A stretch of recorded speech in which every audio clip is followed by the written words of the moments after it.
got the script and you saw the character of Betty, what intrigued you about wanting to dive into this character? Yeah.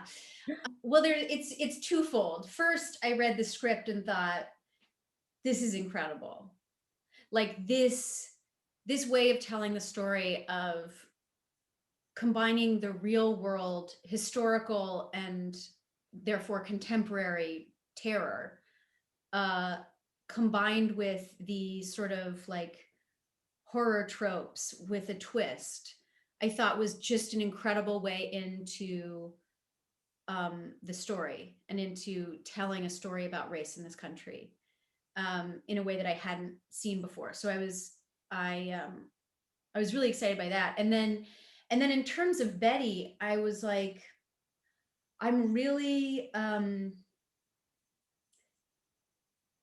really interested in how white women get away with what they get away with, and including myself, like in terms of the ways that we manipulate and use our perceived vulnerability or sort of historical perception of vulnerability to our advantage to police other people.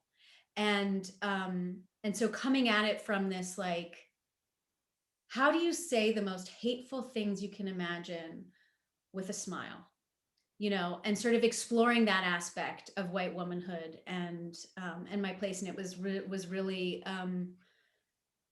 interesting to me. And having LM write this person who is not reductive and not easily classifiable, besides being the villain, but it's just like she's not one dimensional. There is other stuff going on. So when we meet Betty, talk to me a little bit about where she is at the start of the series. Betty at the start of the series is very aware of her place in the neighborhood, of her childlessness, of her marriage, and the importance of her house and her place in the world. And when we meet her, this new family, the Emerys, moves in, and they're Black, and her whole world is shaken because of her um, because of her view in terms of her house being safe, that her investment in America being what it used to be, or whatever it is in terms of the context of her life, her brain kind of breaks. And yeah. So in that notion, Yeah, that's I a know. nice It's way like, to yeah, her brain that's breaks. a nice way of putting it. No, I totally like that's a great way of putting it. Yeah, yeah. Going through that process of portraying a character dealing with some of those things and then stepping away from set, how is it relating to the other actors, and what do you do for yourself for self-care? Because I would imagine that for you too, being, we know it's a role, but just having to put those type of thoughts and feelings into the universe and then we yell cut and stepping back into it, I imagine that that has to be an interesting place to be. So what's that Yeah, like? interesting is one way to say it. Yeah. I was really like, um